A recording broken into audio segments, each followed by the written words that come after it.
For companies that claim Amazon, Google, and Apple are the true competition out there, Xbox and PlayStation sure have a lot to say about each other as of late.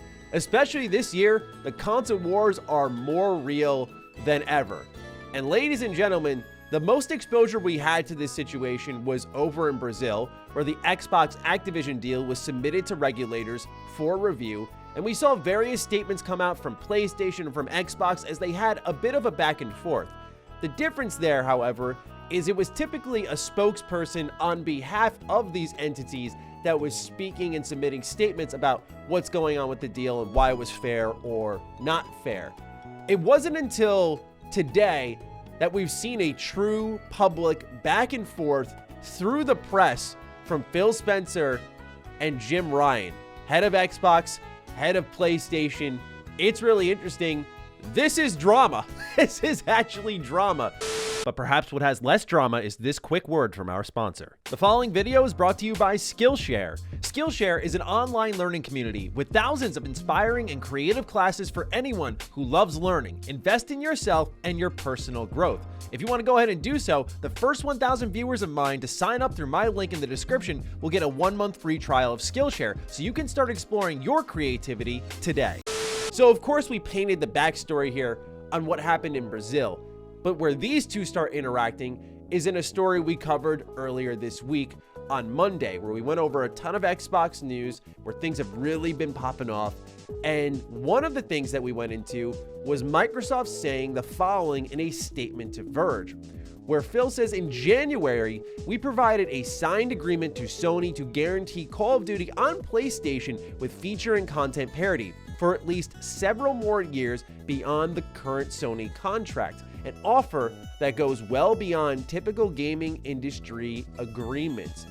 Now, what this effectively does is paints Microsoft in a really good light. Hey, look at us. We have the highest grossing video game year over year, and we're giving it over to our competitor, no problem, and we're even over delivering, right? It puts them in the spotlight in a good way where, again, the goal, as we talked about on Monday with this Xbox Activision deal, is by all means get the deal done, because Game Pass is aiming to do one game per financial quarter. That's 4 exclusives, 4 major releases per year. That's tough to roll out if you don't have a lot of companies. They need Activision big time. Between them, Bethesda, and Xbox Game Studios, you can start to see that idea come to fruition. So they are trying to, with the utmost transparency, say, hey, we're not just delivering and trying to make gaming better, we're over delivering on promises.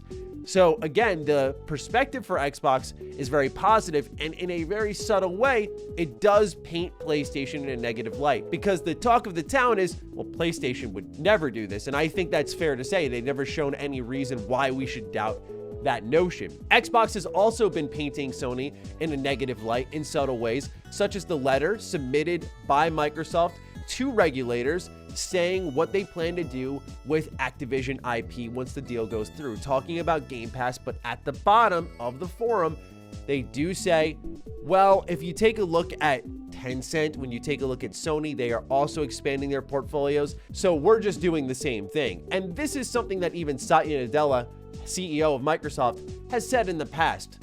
He's been a little more poignant on it, stating that they are 2 steps ahead of Microsoft, where Microsoft's actually in 3rd place when it comes to gaming, and that they should be looking at PlayStation and Tencent.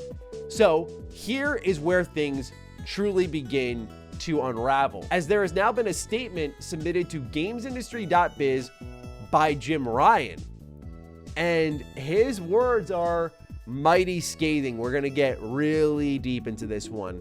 Jim says the following: I hadn't intended to comment on what I understood to be a private business discussion, but I feel the need to set the record straight because Phil Spencer brought this into a public forum. Sorry, that first statement there, I almost can't believe what I'm reading. Microsoft has only agreed for Call of Duty to remain on PlayStation for 3 years after the current agreement between Activision and Sony ends. After almost 20 years of Call of Duty on PlayStation, their proposal was inadequate on many levels and failed to take account of the impact of our gamers. We want to guarantee PlayStation gamers continue to have the highest quality Call of Duty experience, and Microsoft's proposal undermines this principle. And I can imagine, even by the time I publish this video, there will be another comment from a Microsoft exec about this. Expect the back and forth here. The games are going to be played because now it's all optics driven. How fair is this? Why is Jim Ryan coming out and saying this, you may be asking, beyond him being seemingly a little peeved? I think there's an ulterior motive here. But the reality is, we don't know when this deal between PlayStation and Activision ends. It could be 2024. It could be 2030. We don't know how far that extends. Given PlayStation's urgency, I would have to imagine it ends sooner rather than later. And we have to keep in mind, if it ends soon, that there's a plan for no Call of Duty next year, no mainline Call of Duty. We have one coming this year, which will be multi-platform, but no mainline entry next year. There will be Warzone 2, where everyone will benefit from that. But otherwise, it looks like the way Call of Duty is being handled will change, where perhaps if this contract is ending soon, and then you combine that news there, that those 3 years really don't give Sony much of anything. Technically, it could be just one more Call of Duty in the way that they're now releasing them. So do keep that in mind. However, we do need to call out the hypocrisy here, which is, as always, I look at PlayStation and I look at what they're doing with Final Fantasy, and I know Final Fantasy is not comparable in the terms of numbers to something like Call of Duty. But I do think Final Fantasy is a major franchise, a well-known IP, super popular, and outside of backwards compatibility, PlayStation is locking that sucker down big time. And they're being equally strategic with that partnership. Xbox can't get something like 7 Remake, but they can get Crisis Core, the thing that happens before 7 Remake. You can get that, but you can't get 7 Remake. You can't get the sequel. Oh, and you can't get the biggest MMO on the market, Final Fantasy XIV, which Square Enix has gone on record of saying, by the way, that they don't have the resources to make an Xbox version, which is the biggest lie I've ever heard. I think one of the main reasons that Square Enix is still in business is because of Final Fantasy XIV's immense success. Its resurgence and its continued over-delivery is why they are still relevant, because otherwise, they absolutely bombed so bad that their Western division fell apart and they sold it off. They just didn't see any value in that market anymore. And they're going back to their JRPG ways, which personally I'm excited about. But the reality is that game is so big, they would only want to expand it. So you know PlayStation has a hand in this. You know that they're actively locking something down and not playing fair with it. And that's the nature of business. I am lucky to have both consoles, so I'm less peeved about it. But also, I do sit from the point of understanding that PlayStation has to do what appeals to their fan base. They have a more JRPG-centric market. Hell yeah, they're going to lock down the biggest JRPG franchise.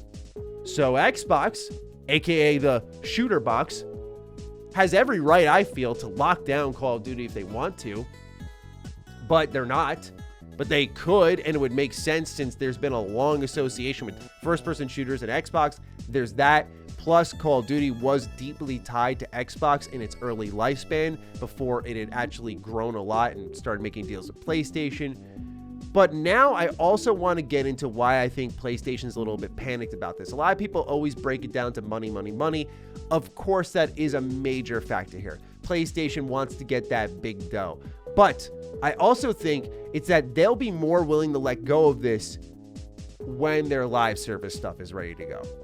That's the big kicker here, is I think PlayStation wouldn't be kicking and screaming here if things like Factions, their mobile live service games, whatever other live service games they're doing, are ready to go.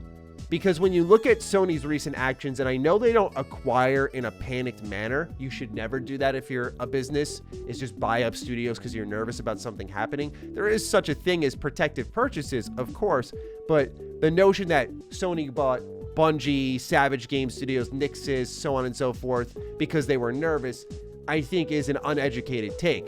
But I do think there is maybe a little bit more pep in their step to accelerate their plans because they smell what's coming, which is their time with Call of Duty and the amount of money they're going to get from it can eventually expire. And they need to have a contingency plan in place, which they are trying to accelerate now to ensure that they're still getting a lot of revenue, because without that revenue, how do you fund what defines your console, which is absolutely their gigantic first-party exclusives? So I think that's the game they're playing here. You need to get your live service games out to make that money. You don't want to rush those because, let's be honest, even PlayStation will not be immune to a live service bomb. They're not going to be. Maybe they'll get more right than not. That's also possible. But they are not immune to what plagues the entire industry, which is these games just by default get better over time. They never start out great, almost ever. And they need to get better. I look at Destiny 2 as an example. Final Fantasy 14, we talked about it earlier. Another example. Games that clearly had to get to a certain point in time to be the greatness that they are. There is a level of patience required. And so PlayStation needs to buy as much time on the clock as they can. And I think they're kicking and screaming here and responding publicly, and again, now shifting the bad light over to Microsoft, is an attempt to add more years to the contract. Calling it woefully inadequate basically says to us, hey, we want more on this. What you're offering us isn't good enough. And they're putting it in a public space now because they feel Microsoft has done that and disrespected the private business arrangement. And now, since the light is on Microsoft, plus the eyes of the regulators, Microsoft should play by Sony's rules. I would not be surprised at all if they came out and went, we've extended this, we've doubled our offer, we've tripled our offer. I really think they're going to bend over backwards, because the reality is Call of Duty is so big, most people outside of the hardcore gaming space won't care about any of this drama. And so that means that just having Call of Duty on PlayStation means that what I said previously and what we've talked about for a while now is that Microsoft will get money for every copy sold on PlayStation. That's just the reality of the situation. So it does in a way benefit them currently to just get it on PlayStation for however long they like. So I definitely fully expect Microsoft to just play by what Sony wants. If they want it longer, they can get it for longer. And it ultimately makes Microsoft look like the good guy here. So Sony has now put themselves in a pretty tough position. And I know overall these are the thoughts that a lot of people probably don't want to hear. You probably want to hear rah rah, screw PlayStation, they're a bunch of hypocrites. And on one note, I agree. They are complete hypocrites here in this situation, and they shouldn't whine, kick, and scream if they're going to act the same way. However, I have to look at this from Microsoft's position, where they're playing with a lot of power. They're trying to make the biggest deal in games history go through, and they see a lot of value in Game Pass more than anything here.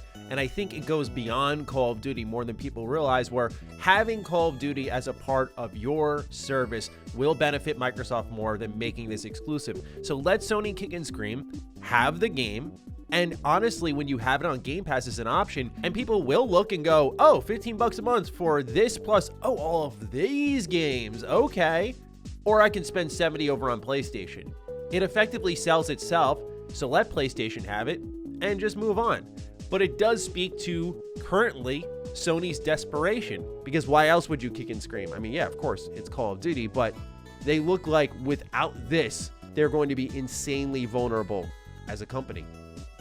So it's interesting to watch how this has all developed over the past couple of months, leading to an exchange from the top execs via press outlets. Kind of feels like a little WWE, little AEW action here, backstage mess. Love to see it come out to the public. It's fun for those of us who make content and those of you who consume it to just sit there and chat about it all. So I'm curious to hear your thoughts on this. What do you make of what's going on between PlayStation and Xbox? I'm certainly looking forward to seeing your thoughts. Other than that, be sure to follow me on Twitter, follow me on Instagram. Those links are in the description down below. And a big thank you to all the patrons, all the members who continue to support the hell out of the content here. Stay sexy, stay active. I love you all. Peace.